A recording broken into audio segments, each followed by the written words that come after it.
SBI देश का सबसे बड़ा पब्लिक सेक्टर बैंक है। क्या अदानी ग्रुप को बचाने के लिए एलआईसी और एसबीआई को ऑर्डर दिया गया? एलआईसी ने खतरों से भरे अदानी ग्रुप को इतना बड़ा एलोकेशन क्यों किया?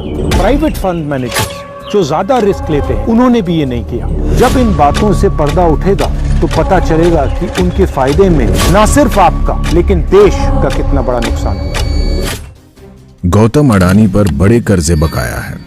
एक अनुमान के अनुसार वित्त वर्ष 2022 में अडानी ग्रुप के कुल 2 लाख करोड़ के कर्जे में से लगभग 70,000 से 80,000 करोड़ सिर्फ बैंकों से लिया लोन है।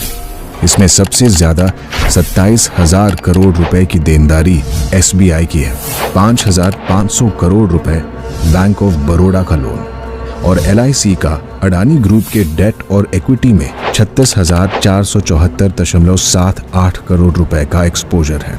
मित्रकाल में उठाए इस कदम ने अब आम भारतीयों के भविष्य को जोखिम में डाल दिया है। एसबीआई देश का सबसे बड़ा पब्लिक सेक्टर बैंक है, जिसमें आपकी मेहनत की कमाई और आपके परिवार और आपके बच्चों के भविष्य के लिए जमा की हुई सेविंग्स रखी हुई है। अब सवाल ये उठता है कि इन बैंकों में रखे हुए पैसे जो आपके पैसे हैं उनको खतरे में कौन डाल रहा है? अदानी ग्रुप को सहायता देने के लिए और नुकसान से बचाने के लिए एलआईसी और एसबीआई से जबरदस्ती इन्वेस्ट करवाया जा रहा है। आप जो दिन रात एक करके अपना घर परिवार चलाते हो, जो ईमानदारी और मेहनत करके कमाते हो, आप जो एलआईसी और एसबीआई में अपना पैसा रखते हो, क्या आप अपने बच्चों के भविष्य को खतरे में डालना चाहते हैं? नहीं ना? तो मेरा सवाल आपसे है, अदानी के नुकसान को भरने के लिए आपके पैसे क्यों लगाए जा रहे हैं? दिसंबर की शुरुआत में 3 प्रमुख ग्लोबल फाइनेंशियल इंस्टीट्यूशंस ने एसबीआई को ऑस्ट्रेलिया में अडानी ग्रुप की कंट्रोवर्शियल कारमाइकल कोल माइन के लिए लोन देने के खिलाफ चेतावनी दी थी। न्यूज एजेंसी IANS के अनुसार नवंबर 2020 में एसबीआई अडानी ग्रुप को 5,000 करोड़ रुपए का ऋण देने के लिए तैयार था। इतना ही नहीं, साल 2014 में अडानी और उस वक्त की एसबीआई चीफ के बीच एक MOU पर हस्ताक्षर भी किए गए थे। एसबीआई के चीफ आपके पैसे को सुरक्षित कर रहे हैं या फिर अदानी के बिजनेस को?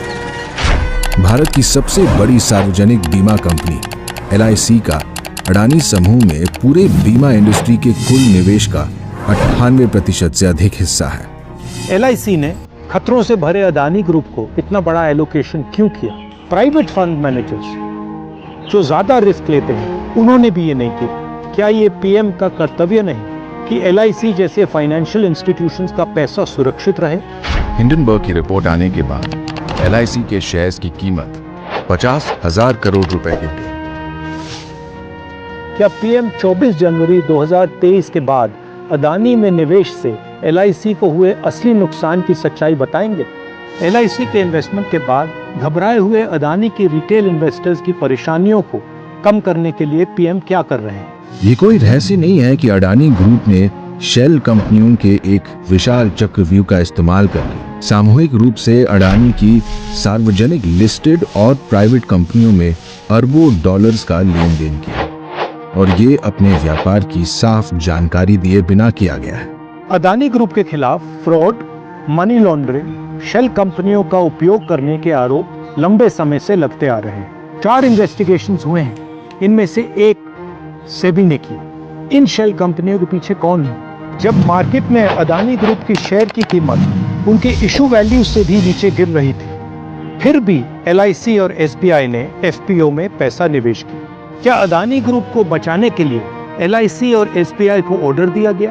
किसके कहने? जरा सोचिए, इन कंपनियों में लगा सारा पैसा आपकी मेहनत की कमाई है। ये कंपनियां डूबी तो आपका पैसा भी डूबा, यानी अडानी नहीं, यहां आपका पैसा दांव पर लगा है। सत्ता में बैठे लोगों को आखिर किसने ये अधिकार दिया? हम इसका जवाब लेकर रहेंगे। जब इन बातों से पर्दा उठेगा तो पता चलेगा कि उनके फायदे में न सिर्फ आपका लेकिन देश का कितना बड़ा नुकसान हुआ।